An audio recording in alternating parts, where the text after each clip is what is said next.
Welcome to Built Different. I'm Erin Sykes, business analyst, real estate professional, and someone who's endlessly curious about the systems that shape how we live, grow, and spend. Each week, I dive into the markets, mindsets, and moments that define our lives, from real estate to wealth, psychology, relationships, and everything in between. Because what we build is not just financial, it's human. I'm Holly Meyer Lucas, and I'm built different because I'm a little bit delusional. And with that delusion comes this blind confidence that I've always had, where I firmly in my soul believe that if I have enough time, resources, and if I put enough effort into something, I can achieve pretty much anything. Today is the first episode of the Built Different podcast, and the first guest is Holly Meyer Lucas, who is not only a dynamic real estate agent and team leader here in Jupiter, Florida, but also the owner of the studio, of Pod Plus, of HypeBoss agency, and really an influential brander, not just locally, but nationally. And I think that's the perfect guest to kick off Built Different, because I don't just want to focus on real estate. Yes, of course, it's a huge piece of my life. That's my bread and butter, and that's what I do. But there are other things out there that I love and I want to share with you. And whether that's about managing money or health and wellness or biohacking or IVF, there's a million things that I'm interested in. And I like to deep dive, Google and ChatGPT late at night. And I want to share all of those fun kind of tidbits and facts and friends with you here on Built Different. So here's to episode 1 and Holly Meyer Lucas. All right. So Holly, thank you for being my very, very first podcast guest.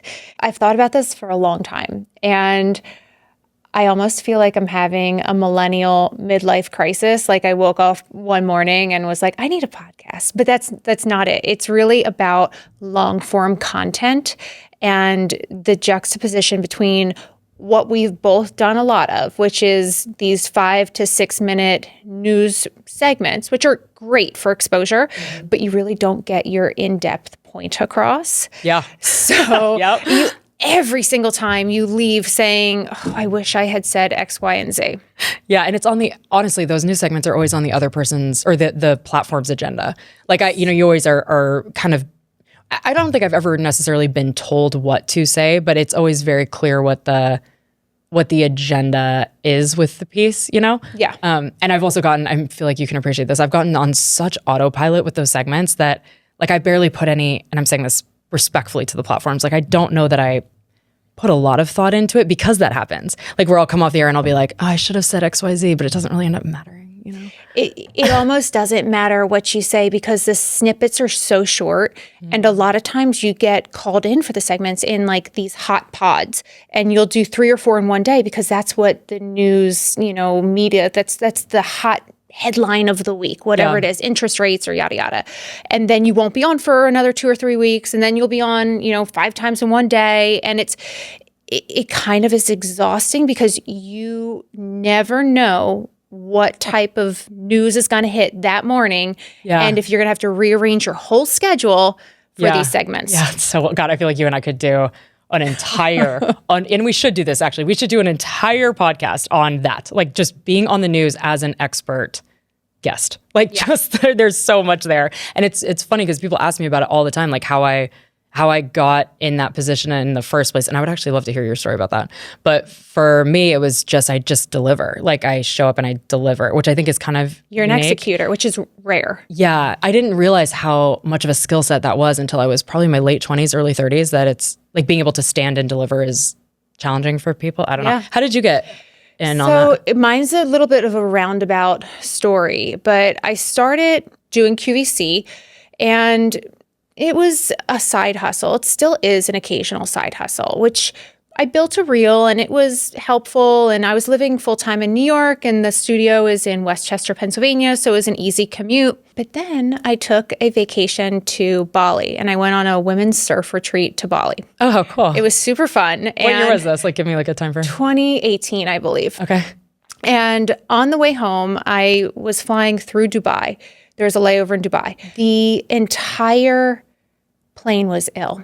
Everybody had just been, pilgrimaging for days on end, and everybody was sick. You mean like a Mecca pilgrimage? Yes, that's where it was. Oh my gosh, wow. So, and they're all in, confined quarters. So, okay, so everyone's sick on the... Okay. Everybody's sick. And this is pre-COVID. And I mean, I'm walking the jet bridge and I'm like, oh my God, I'm going to end up so ill by the end of this because it was next level. In fact, it was me. I was on in the economy section. And then, what is his name? He's Vanilla Ice. Oh, stop it. Vanilla Ice funny. was in the top, first class section. And by the end of the 13-hour flight, every single bathroom on the double-decker Emirates flight was overflowing. Oh my God. It was horrible. So we land at JFK and the whole plane is taken to the very far section of JFK, wherever the planes land. Then the FBI comes on the plane and tests every single one of us because they thought it might have been bioterrorism. Wow. So I tweet, which I don't tweet often, or, now it's X, but back then it was Twitter. Uh-huh. It'll always be Twitter. It'll always be Twitter. Never X. I X'd it. How would you say that if it was X? I tweeted. How would you say that? You can't say it. Right. Yes. Yeah. Exactly. Carry on. So I tweeted, and it got picked up by Anderson Cooper and a couple other major, like NBC, CNN, like major outlets. Okay. Next thing I know, I was being called in to do interviews with all of these people immediately after I got off the plane. So it was kind of this whisking into the true news media. And I did 5 interviews. And then I went that night and did QVC. And so long short, I parlayed all of those segments into a reel and started pitching it for business commentary. Smart. That's so smart. Not planned. Yeah, no, it's smart though. That's really smart. I'm sure you delivered in a epic way you're so good on TV. I feel like every time you're on TV, I could watch you. And it's funny because I always get so distracted with what your delivery is and what your cadence is that I have to go back and rewatch what the point was of the segment because you're so lose good. The point of the segment. That's part of it. I lose the plot every time. And especially when I watch your stuff because you're so good at it. Well, thank you. I appreciate it. And I feel the same way about you, which is obviously why we're here. And you're the perfect person to kick off with because, yes, we're both in real estate. And I know that's a big portion of our lives. However, I think we've also both been able to evolve beyond real estate and start and continue to build real brands for ourselves. Yeah. And you with, right here, we're in the mothership and you can explain what exactly that is. And then on top of it, obviously you have a huge team built or based out of Jupiter, Florida, but you have HypeBoss, which is an agency, and you're doing so much. The timing of this is interesting because I feel like for the first time in 2 years, so we're recording this in November 2025. Gosh, it's 2025. Oh my goodness. It's holidays 2025. Oh my goodness, I hate it. We're getting so old. My kids are getting old. I feel like right now, as of the last probably 6 weeks, I finally have total clarity on what it is that we're doing here. For the last 2 years, I've really just pivoted my entire identity into expanding beyond real estate and into doing what I love to do. I feel like you can appreciate this. After the pandemic, the whirlwind of the housing market, the pandemic really did a number on me. And when I say the pandemic, I mean the housing market craziness it really started in 2018 with the Trump tax reform, right? The people that relocated down here, everyone thinks that it was because of the pandemic, which on one hand it was, and you and I could talk about that all day. But the SALT tax reform situation really set this wave of people down here, right?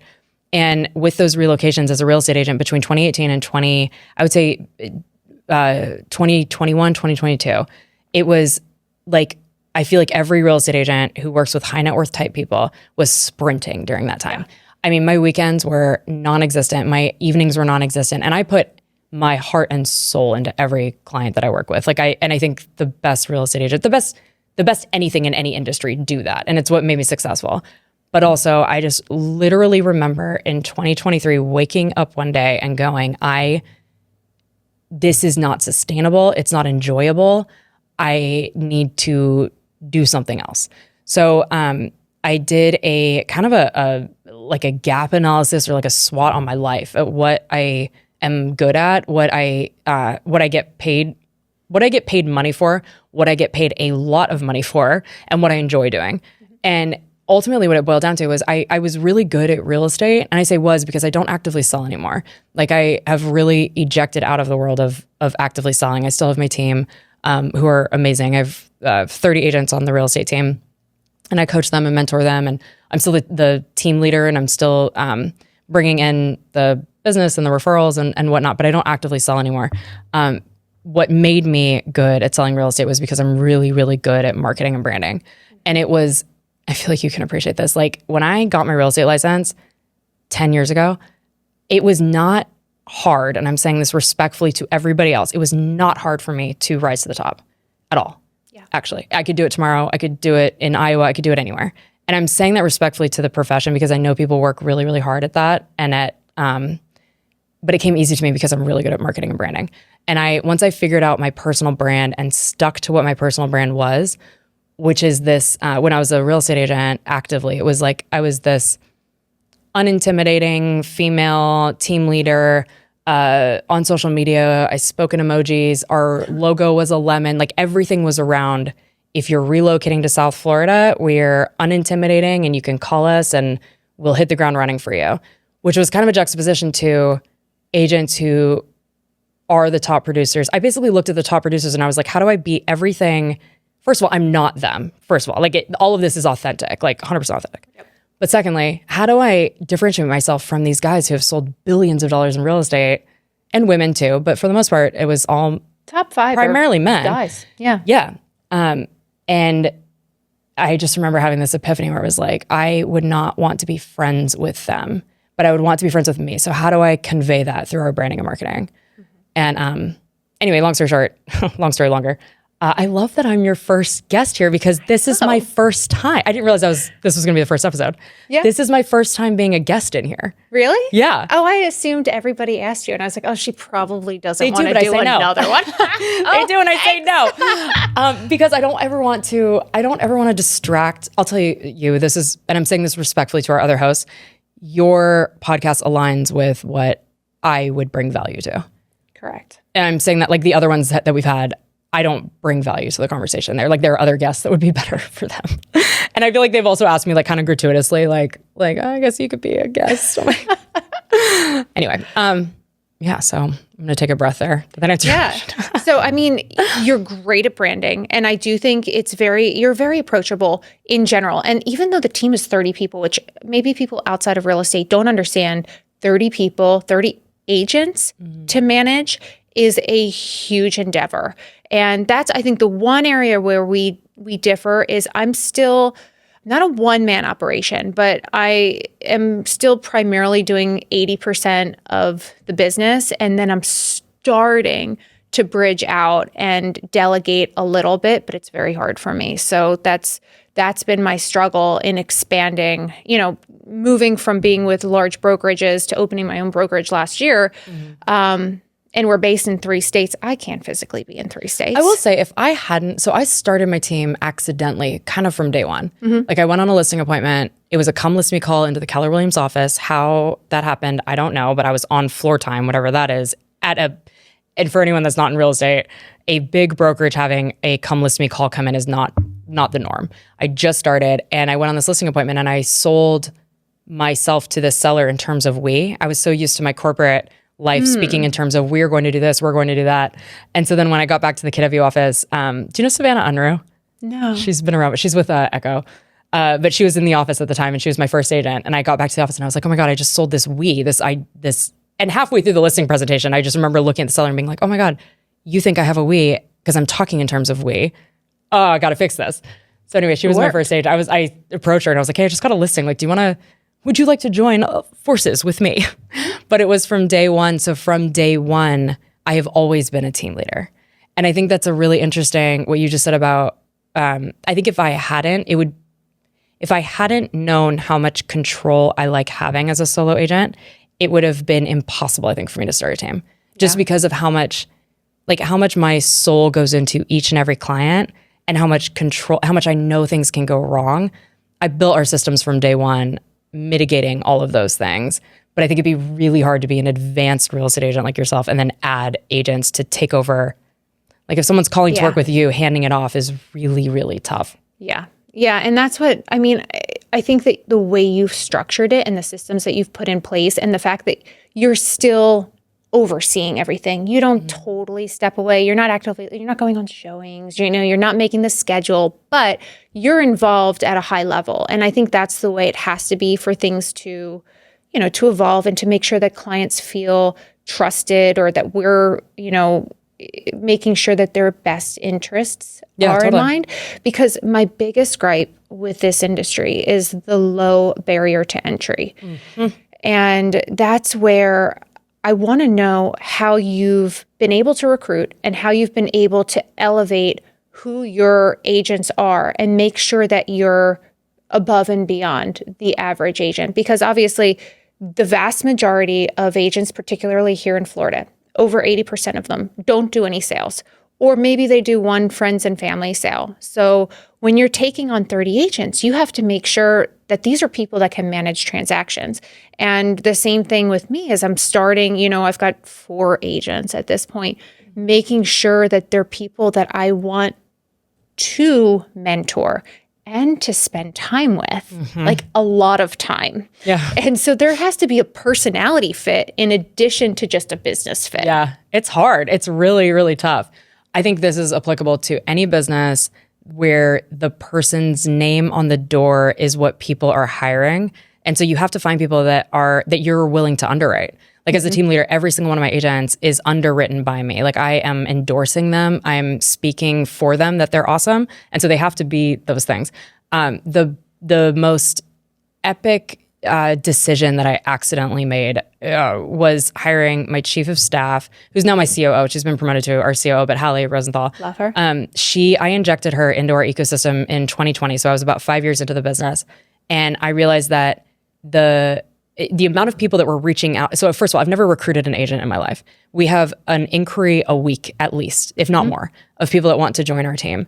And I'm a stickler for who I allow into our ecosystem. When I first started, it was Willard Nillard as far as like allowing people to become agents of Meyer Lucas. I would hire based on personality fit. And if they didn't work out as an agent, I'd find like an administrative role for them. I had a bunch of admins floating around.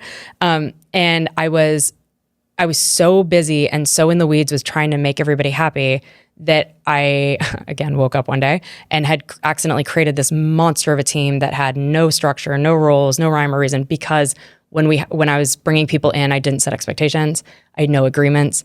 I had no systems, processes. We had systems and processes where it counted, which was for our buyers and sellers.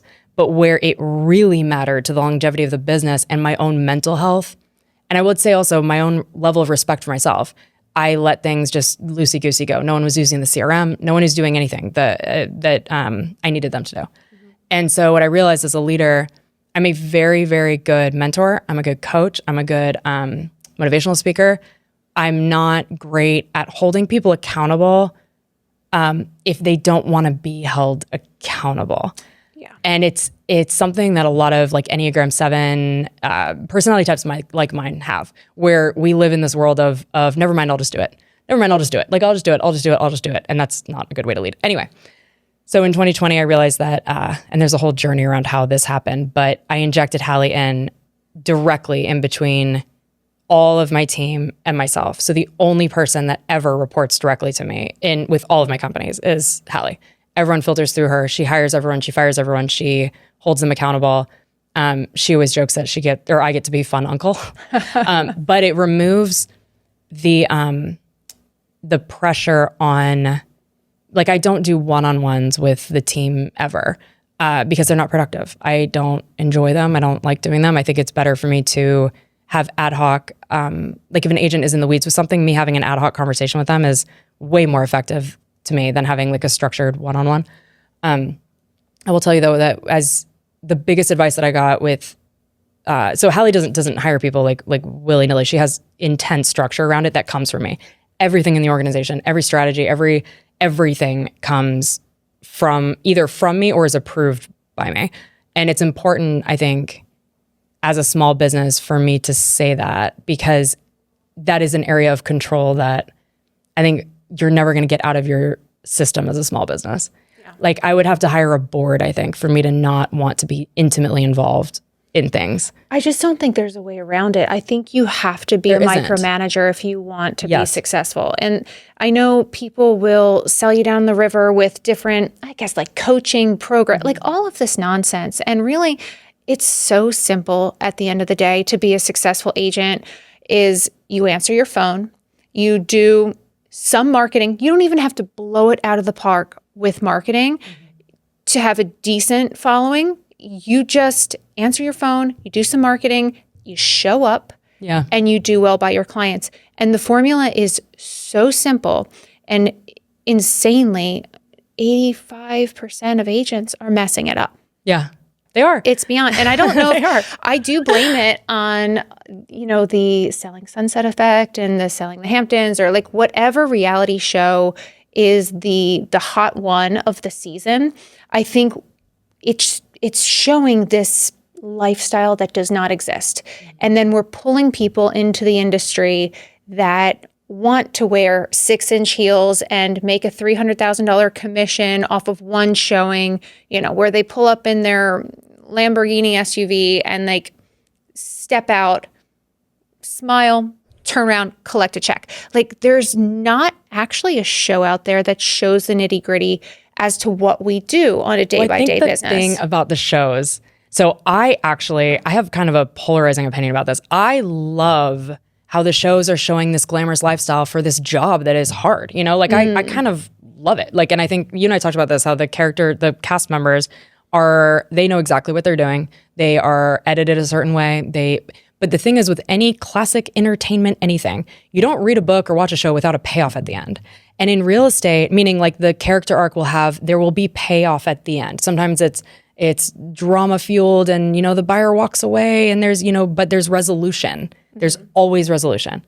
And in real estate, the thing that is being missed on these shows is that how often does it happen where you get run around by someone and then they ghost you? Right. Or you get something under contract, you go, through all the hoops, shoots, and ladders, and then they decide that they don't want to move forward, and then that's it. Not for a good reason, not for a reason that they even share with you, but it's just the payoff as a real estate agent is so, and those is so hard to swallow after you've spent so much time on something and there's just no payoff, there's no paycheck, there's no resolution. You have a listing for, 6 months and you pour your guts into it, but gosh darn it, the seller won't reduce the price and then you lose the listing. Yeah. Like that's not a TV show.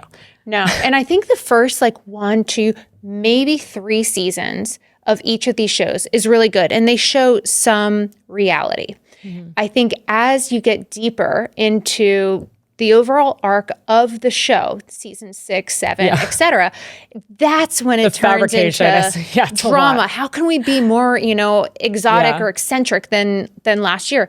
And that's when you also see people start to fall off and not renew their contracts. And it happens with other shows like Housewives, etc. Yeah. But I do think it's pulling the wrong people into the industry. Yeah. I think it's unfortunate because every time someone gets a real estate license and they reach out to join our team, this happens all the time where it's, pretty boy, pretty girl, like has their stuff together. They seem like they have their shit together. And so what I was saying earlier, we decline more agents by far than Holly even interviews. Like to get past her is tricky. You have to hit 5 very specific key core characteristics. Mm-hmm. And if you can't hit all 5 or if you don't hit all 5, it's not a fit. And the example that I always use of the 5 is that if you're a very high maintenance, uptight, professional, buttoned up type person, you're not going to do well here. And when I say it has to be a mutual fit, it has to be a mutual fit. Uh-huh. And the reason I'm saying that is because like if we run out of paper for the printer and we ask you to go to Staples, like it has to be yep, I got it. Like that's just how we roll here, Yeah. Anyway, whenever we decline someone, and I see it in our DMs, where Holly won't even interview them, I say that almost this like silent salute that like I hope you do well, but God, this industry is going to eat you up. It's going to eat you up so fast. It's going to eat you up so fast because of how just how they communicate. There's a communication factor that the Selling Sunset shows miss, like how elite of a communicator you have to be to make it in this business. Well, it's a fine line with communication too, because like there are people that can't read the room that will send umpteen million text messages to the point of stalking. Yeah. And especially, you know, in the top tier of the market, in the luxury space, you are dealing with sophisticated people. Yep. I mean, my clients are far more successful than I am. And like, I fully recognize that at the end of the day. And typically you're working with their team, you know, their business managers, their money managers, et cetera. And you have to be able to speak their language. And, you know, you're not going to get to that level if you're just texting. Do you want to see houses? You want to see houses? You know, following up. It really, we need to, I think, create this barrier to entry that does have a level of education. I'm not saying you have to have a college degree or anything like that, but I think that this career is a better second or third career for people than it is a first, because when you are 18 or 19 or 22 years old, you don't have that corporate know-how. You don't know how to navigate even emails and other forms of communication. Yeah, just a calendar invite. Honest to God. So for me, I think this is my third career. You can count it 2 or 3 ways, but and I would not change that for 1 second. There's no way I would have been as successful as I was if I hadn't had a corporate career. No shot. And Holly, actually, that's one of the things that she looks for in our agents. It's very rare, if at all, actually, I'm running through them in my head. I don't think, and if you're on my team and you hear this, correct me if I'm wrong, I don't think we've had a day one agent, like career agent at all, actually. Because I part of the expectation that we have is that if Holly says, hey, send me a calendar invite, you're either doing it because you know how, or you're Googling it and you're pretending like you did. Correct. Like those are 2 different skill sets that are being demonstrated there. You know? I know. And I absolutely, I just started doing this because I wanted to believe in people a little bit more than I actually do at this point. But now I throw out tests, and the tests are, you know, the other person following up, the other person sending a reminder if I'm interviewing an agent who wants to join the team. You know, I want them to reach out and say, just confirming we're on for coffee tomorrow, blah, blah, blah. And if they can't do that with me, and this is a job that they're asking for, there's no way that they're going to do that with clients. Yeah. And to your point, at the level, and you know, we're in the Palm Beach area, so like the whole family office circuit and how circuit and circus, and I mean that respectfully. That was a Freudian but slip. how, it actually was. Like that's so funny. I feel like I saved it, but circus, you know, the family office circus. I'm saying that respectfully. The best agents know how to navigate that, and the best agents didn't know when they first started how to navigate that, and they figured it out. I think where agents really stub their toe is when they'll do things like with a sophisticated individual, like, all right, so are we going to write up an offer? And it's like, bro, like he has to talk to his wealth advisor, his attorney. Like there's no offer being written up. Like that's like you just revealed how little you know, if that's where you feel we're at. Right. What entity is this going in? And you know, like there are things. So many questions that. So many. Yeah. And then how to benefit the client, you know, beyond bringing them the right property. There's a lot more steps within the luxury space, you know, optimizing tax benefit, all that type of stuff. And it's not something that you necessarily know automatically. It's not something that's taught in school. And it's also very unique to each market. So the way that you optimize a deal in Palm Beach is going to be different than in the Hamptons or in New York City. Oh, yeah, 100%. And I think this is my other pet peeve with the industry in terms of, I'm a New Yorker. I was full-time in the city for 17 years. I've been down here. Now I'm a Floridian since 2019. But I still keep that New York hustle, and I still have a hard time letting go of that moniker, like that piece of my identity. But at the same time, the media has made a lot of New York agents think that they can just get a Florida license and they're going to just start rolling and bank. And that's obviously not true. You have to know the market. You have to be nimble. You have to be here to do the showings. You can't just hop on a plane. First of all, flights are so undependable these days. Like there's no way you can really be in 2 places at once. the way I do it, we cover 5 markets within 3 states, but it's very much seasonal for me. And then I have backup plans in place when I can't be there. And I think that's the system that needs to be set up. But a lot of New York agents are marketing that they can cover South Florida because they came here once on vacation. I love it when I see that kind of thing, because it makes me go, oh, your clients are going to be mine. Like, you're going to shit the bed, and now they're going to, like, that's just what happens. You end up cannibalizing. If you try to be, in real estate, if you try to be too many things to too many people, you will eventually, your luck will run out, and eventually you will show yourself. When I first started, I have 2 stories that illustrate this. I'll make it quick, but I had a listing in Miami, like one of my childhood best friends, and thank God our relationship is as strong as it is, and he saved me. Like, eventually he was like, you know what, I'm kind of sensing that, like, this isn't like your backyard. Like, I feel like maybe I should like hire a Miami agent. I was like, yes, please do. But that's 2 hours from me, and I don't know that market, like, respectfully. And more importantly, I don't know the agents down there.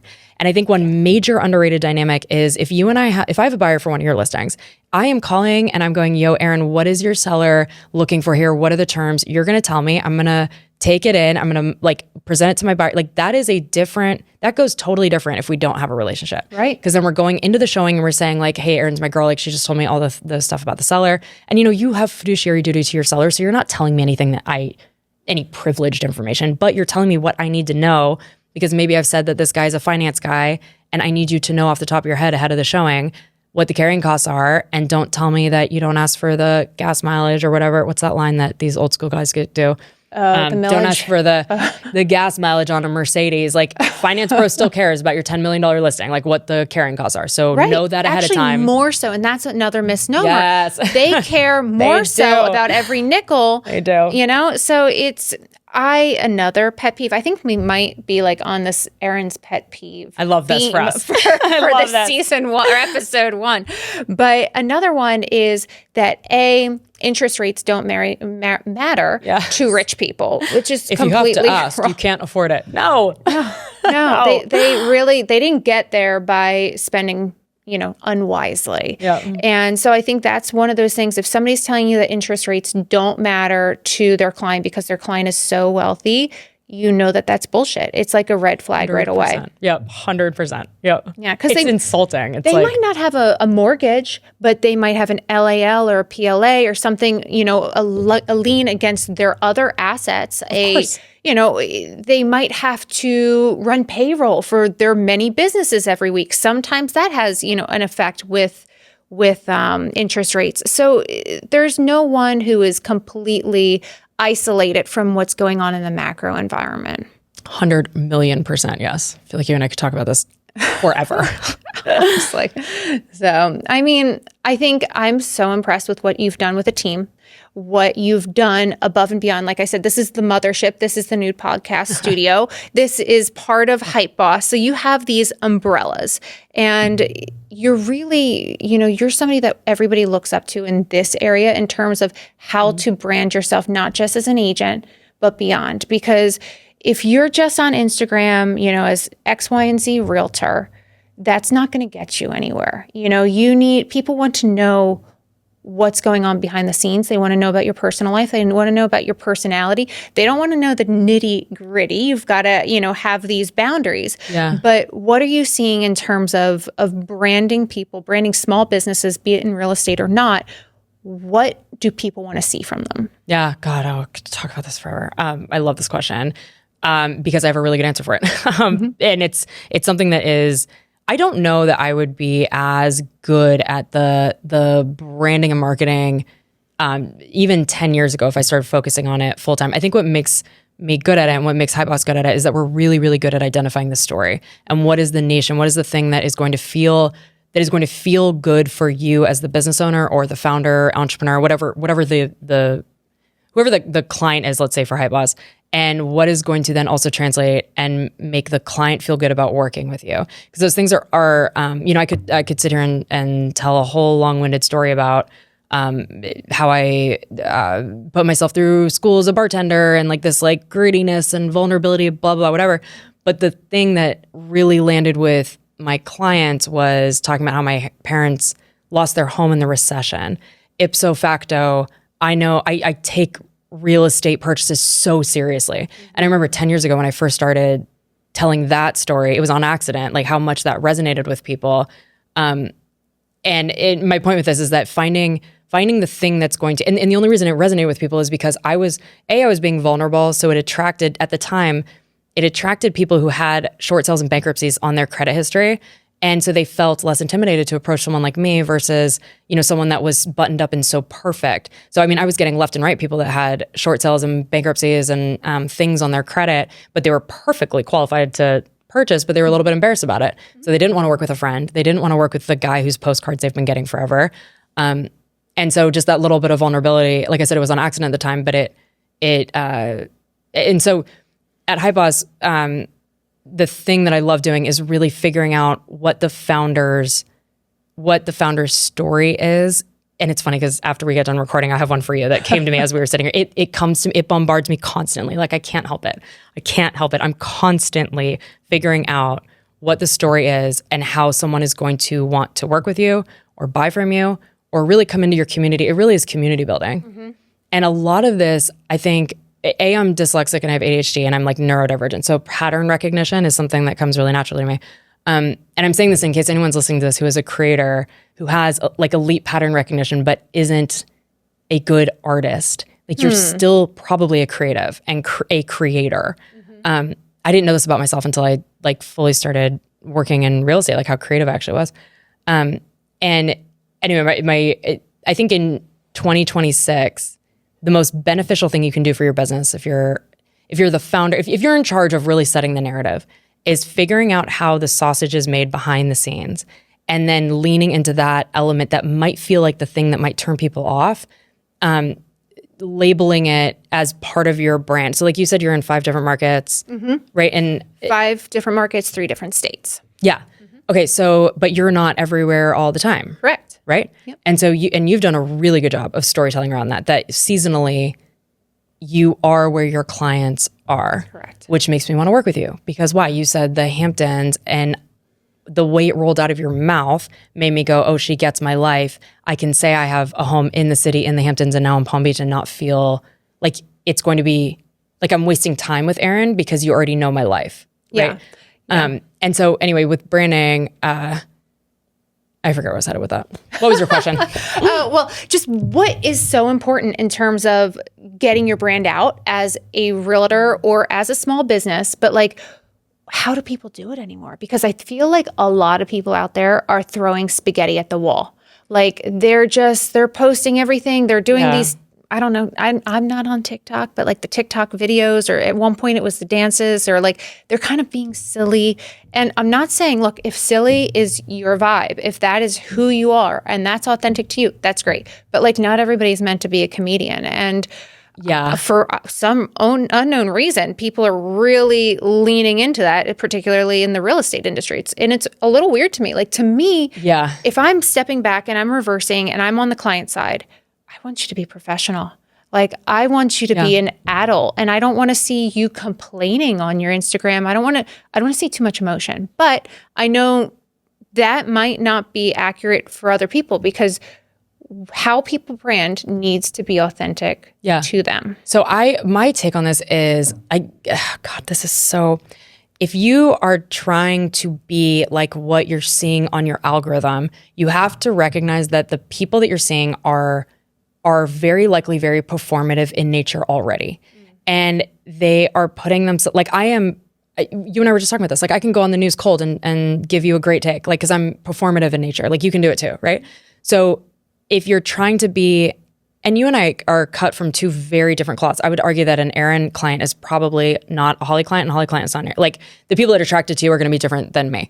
That's actually a really fair thing. I think that's fair. Yeah, totally. And it's funny because in a listing presentation, do you know Dylan Snyder?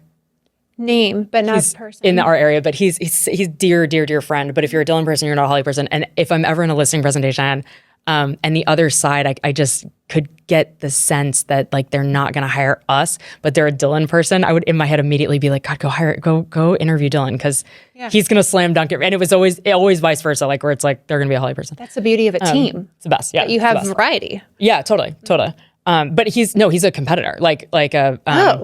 Yeah. It's funny because I could apply that to you too. Like if I'm in a listing presentation, I'm like, I'm not vibing with them. Square, I guess. Yeah, like, you are in a good way. Like yeah. in a good way. Like there are off the top of my head 30 instances that I could name where I would send you in and know you're going to deliver. And like, those are your people. Like that's where your puck is going, you know? Anyway, I think what people do is they see how you perform on social media and how I perform, and like Samantha Curry, like how she's, getting after it. And then they try to be like that versus unpeeling their own onion and going, okay, why do people work with me in the first place? Yeah. And a lot of it is like people work with people for a whole number of different reasons. And maybe one of those reasons is because you're not on social media. Yeah. That's the Lawrence Mones effect. Yes. I mean, who is Lawrence Who Mones? is this guy? Who is he? We don't know. They know. In their ivory tower, like they know. And I love that for them. Have you ever met him? I have. I am showing with him on Thursday. I'm obsessed with him. Which is rare. That's like exciting for me. Is he going in person? I believe so. Stop it. I know. Will you take a picture? Maybe I'll ask him to be in my TikTok video now. That's so funny. Yeah, great example though. He doesn't exist on the internet. No, he doesn't. And look, the guy, I would put dollars to donuts. A lot of his stuff's off market, so it's hard to calculate, but #1 agent in the country. By far. And by far. And I would argue for the last probably 3 decades. Yeah. That's probably true. Yep. Yeah. Yeah. Wait, as long as we're on this, I want to do like shout outs. Who are your 5 favorite content creators, agents in the area? I'm going to start. Yeah. Go ahead. Other than you. Courtney Pulitzer. Oh my God, I love her. Love her. Stop it. Wait, really? She is? Yeah. Did you really just? That makes me so happy that you just said that. Do you know she was my first HypeBoss client? No. Did you say that knowing that? I didn't. No. Oh my, wait, okay, so when now did I feel like I'm fangirling. No, because I love that so much because I know you wouldn't have done that if you had known that. No. So when did you start paying attention to her? When she started doing the videos, like where she sits there in her chair and just speaks about any topic known to man. Love it. This makes me so happy. Okay, so 2 years ago, she reached out and I just launched HypeBoss and she literally was client #1. Like #1, she reached out immediately. Kidding. When I launched HypeBoss, it was a really big risk that I took. Like if you think about it, the way that if you were to cannibalize your real estate business like that, like it would probably take a big set of cojones for you to or a fire in your soul for you to do that. And that's like really how I felt. Like I was like, I can't do this anymore. I just can't do this anymore. I don't want to leave this earth and have my legacy be that I was a real estate agent when I have so much more to create and give and do. And I'm saying that because I love real estate agents. I love training them. I love mentoring them. Like I'm not shitting on that. It just was no longer for me. And it no longer, I think at the end, I was also I was very dubious about working with buyers and sellers. And I hated that. Like where it was almost like this like resentment that I felt when I would have to go show a buyer homes rather than get to, anyway. So I launched HypeBoss within 2 hours. Courtney's like blowing me up. I want to work with you. I have questions for you. I want to work with you because here's why. So she needed brand strategy. She knew that she needed to rebrand. She was with Sotheby's. Her last name is Pulitzer, right? Which evokes either two things. It is a win, but it evokes 2 things. You're either going to immediately associate her with Lily Pulitzer, or you're going to associate her with Pulitzer Prize, which by the way is the same family. Did you know that? You know what? I assumed it, but I didn't know it. No. Yeah. Yeah. I feel like they did a really good job of creating those 2 brands kind of separately. Yeah. Anyway, she has a famous last name and everyone in the Pulitzer family is an agent, but she's quirky and she's high energy. Yeah. And she's funny and she's not, she is a slayer on the island and she crushes the island. But even more so, she's honest. Yes. Yeah. Yeah. And so I love seeing honest agents thrive. Yeah. Yeah, totally. Oh my God. Yeah. Her integrity she is honest. I love that you just said that 100%. Anyway, so I sat with her and did our very first, we've done probably over 100 now, brand blueprint sessions with her. And I recorded it on my Google Meet. I had all my notes. And I delivered back to her what she should be doing, which is putting herself out on video, direct to camera, having it edited in a fast, snappy way that aligns with her personality. The coloring should be inside of her home to give people kind of a vulnerable, like she has skin in the game with the content, right? The vibe align, like she should always wear kind of navies and coastal tones so that it's still giving Palm Beach Island. Don't cannibalize your billionaires in the interest of, showcase that you're an Avenir and you're not, on, like it just, she knocked it out of the park. I didn't realize all those things were planned. I just thought they were kind of lucky. I love that so much. It is 100% a strategy. And I will say, I'm not taking an ounce of credit for it. She really, she did every single thing that I told her to, everything. And she stays on retainer with us. I have a meeting with her once a quarter, and we just had our quarterly meeting, and it was, she and I always just geek out over how much she helped me and how much I helped her. Like, I can't tell who is more grateful for who there. But that's how because it should be. after the initial conversation she gave me this video testimonial, which I feel like, as a real estate agent, it's so hard for me to ask for reviews. I never ask. I can't. I never ask. I can ask for them on behalf of my team, and I will say I do ask. It's just hard. Like, I hate it. I have it in I have my running to-do list, and it's always one of the bullet points. And I have to say that's the one that keeps getting pushed to the bottom. Okay, so if you hear this, hear it now. Everyone like and subscribe to her podcast, and then head to her Zillow. We'll drop a link. Thank you. Thank you for saying that, because I can't do it. It's relatable. Yeah. Who else? Who's great? Oh, I love Samantha Curry. Yep. I love what she's doing. Her content's so good. She's great with the boutique partnerships. So shopping. Obviously, we all love shopping, but she's really parlaying that into part of the brand. Yeah, and she's really good at being that is what you see is what you get with her, and she's really, really good at that. Who else do I love? I love this question. Let me circle back to it. Courtney just was number one, hands down number one. That makes me so happy. What about the guys? Oh, honestly, and this, I'm not saying this because he's on my team. Do you know Alex Ordonez? Yes, we met at the golf event last year. Yeah. Yeah. He is doing it. So he has fully leaned into his personal brand, which is restaurants, recovery, and real estate. And he shares content in those three pillars. He's be the first to tell you that he's in recovery from being an addict. And he is a badass real estate agent. And he loves food and eating in restaurants. Oh. So he has this bit, this let's show bit. And I love his content. I'm not saying that because he's here. He's one of those people that when I scroll and see his face, it just makes me smile. Yeah. Yeah. And he's a good example of someone that kind of colors outside the lines too and is still as successful. Well, that's it. I think that's interesting too, because he's not somebody I would have put into the square professional box, the one that I try to, fit myself into, but he attracts a different customer. He has a different client base. Yeah. And I think that's great. And the other guy that pops to mind is Ernie Portuondo. I think that's how you say his last name. He is in the Keys. And so he's very Key Largo, Isla Mirada.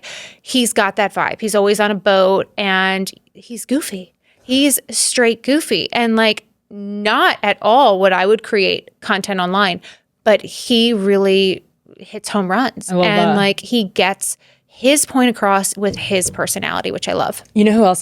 So it's flooding to me. So I love what Christian Practice is doing with Sirhan and how he's storytelling around that and the journey of building the brand. I love William Volpe has been getting after it with he talk about being strategically in the right place at the right time, being the first real Sirhan agent up in this area.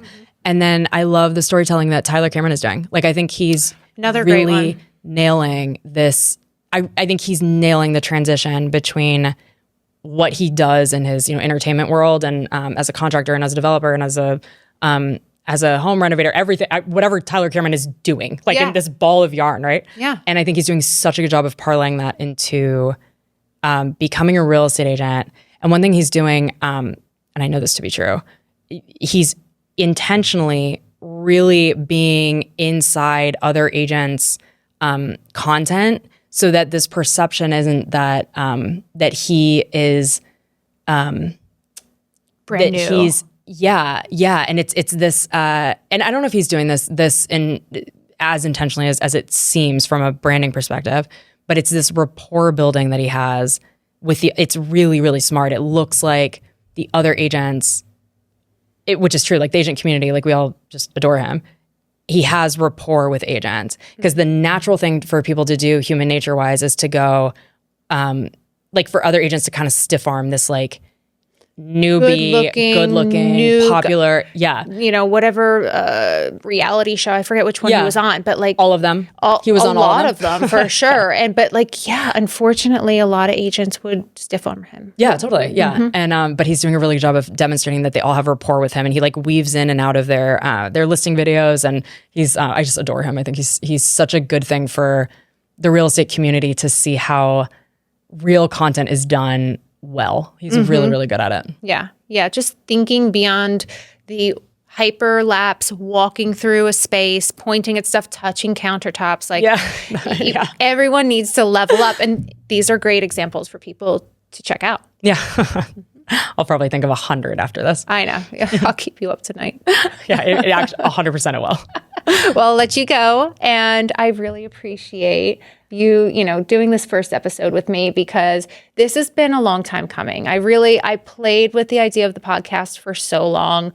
I'm really more comfortable with being on the other side where I'm being asked questions and I just give my opinion. So for me to be able to ask some questions and, expand beyond real estate, I think the upcoming episodes, they're not going to be all real estate heavy. We're going to go a little bit more personal, et cetera. And I'm excited for that. Like I needed something new in my life. I'm so, so glad that you're doing this because I think that it's really important for multi-potentialite dynamic people like you to show that it's not that you're not cannibalizing real estate by doing a podcast that's not entirely real estate focused. You know, like you can be a lot of things. I think the name of the game, especially for branding in 2026, is that you can be a lot of things to a lot of people, and it's fine. Like it is fine. We're multidimensional. Like yes, 7 days a week, real estate is somehow interwoven within my life. But I've got other personal, I love to play tennis, I make time for that, or the gym every single day. That's important to me too. Like there's lots of stuff out there and people that I hope to bring in that I've met along the way for more of the personal side and sharing that, because I think that's what makes us, again, all unique. I think you're going to be a really, really good host. It's interesting hearing you say that you prefer to be ask the questions, because I think really? Yeah, I like to not know what is coming at me either. I do not like to rehearse.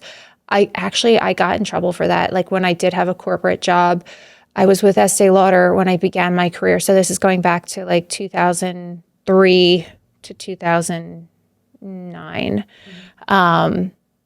I went to Asia on like this big, it's my first big trip as a manager of special events.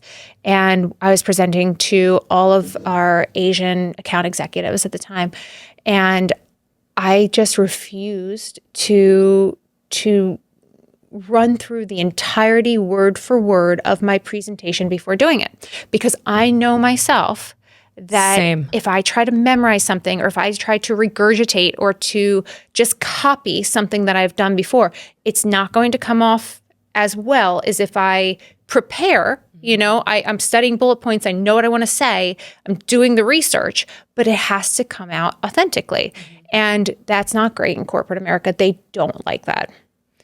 I can only imagine how that went. So it went badly. So you freestyled it, and I freestyled it, but the presentation was great. I mean, I dare to say it was like the best one. But you'd never want to show up your boss. Yeah, I was literally going to say, was it an issue of you showing because you delivered in like with bells on? And yeah, that's warnings. So very, very relatable. Can I ask you a question? Yes, of course. Okay, so the podcast, what can people expect from the podcast beyond what you just kind of shared? Give us more. So, I want to, of course, talk about money. I think money is so important to be transparent. Obviously, we're heavy into real estate. Kind of bridging off, our next guest is going to be Jenna, who is, Yeah. So she is building a construction company with her husband, and it's all about not just green construction, but beyond that, like non-toxic, long-lasting, systematic air systems, et cetera, for the home and how to build. So she's really weaving that into her real estate practice. I want to dive deeper into personal finance. I'm going to open up beyond how much I normally do and talk about my now 2-year IVF journey, and it's ongoing, and hopefully we have good news, coming soon. But these are the ways I spend my time, like that health and wellness. I'd love to talk to more, biohacking. I take the BPC 157. Yes. Life changing. I mean, like, I feel like the injuries that I have from when I rode crew in college are finally now healing. I want to dive deeper into that just because I have a personal, that's what I do when I'm at home alone. I'm deep Googling these biohacking things. So a little bit of everything, but really all coming back to how we live our lives, how we spend time, and how we spend our money. I love that so much. You're so dynamic. I feel like in another life you're a journalist, like in your That's what I want it to be. Yeah, I love that. My mom talked me out of it. I think that podcast really. Yeah, same. If you would have asked me when I was a kid, what would you have said? I actually interned for NBC when I was in college. Oh, really? And I really wanted to be a broadcast journalist. And look, the percentage success rate was so low. My mom's like, look, you're a finance major. Like, go do something with money. Like, go for the clear win, like the easy victory. Don't roll the dice. She was right. Because that left opportunity for other women on the table because you would have crushed it. Oh, you're so sweet. I love that you're doing this. I think that I would hope that this podcast brings, I can feel it, like that you're going to bring information to someone, whether it be with your IVF journey, some kind of personal finance thing, some kind of real estate thing. I feel like you do a really good job of storytelling around the thing in a non-dramatic way, whatever it is. And I think it's I think that the universe has put it on your soul to do this for a reason. I was thinking of how much the community will benefit from your podcast in particular. And I don't know what it is or what it looks, but there's going to be, I just feel like 1 or 2 bits that you give or that a guest gives that really will impact your listeners. I hope so. I mean, that would be the reward in doing all of it. Yeah, for sure. Yeah. Well, thanks for having me. Of course. Thanks for fun. being here. Check. Yeah. First episode done. Done. Check. Thanks for listening to Built Different with Erin Sykes. If you enjoyed today's conversation, please be sure to rate, follow, and review the show wherever you listen to podcasts. For more insights and updates, follow along on Instagram and share this episode with someone who's building their own version of success. Until next time, keep building a life of value because we're all built a little different. I record Built Different at Pod Plus Studios in Jupiter, Florida. To reach my real estate team, visit sykesproperties.com, and to reach me directly, email Erin@sykesproperties.com.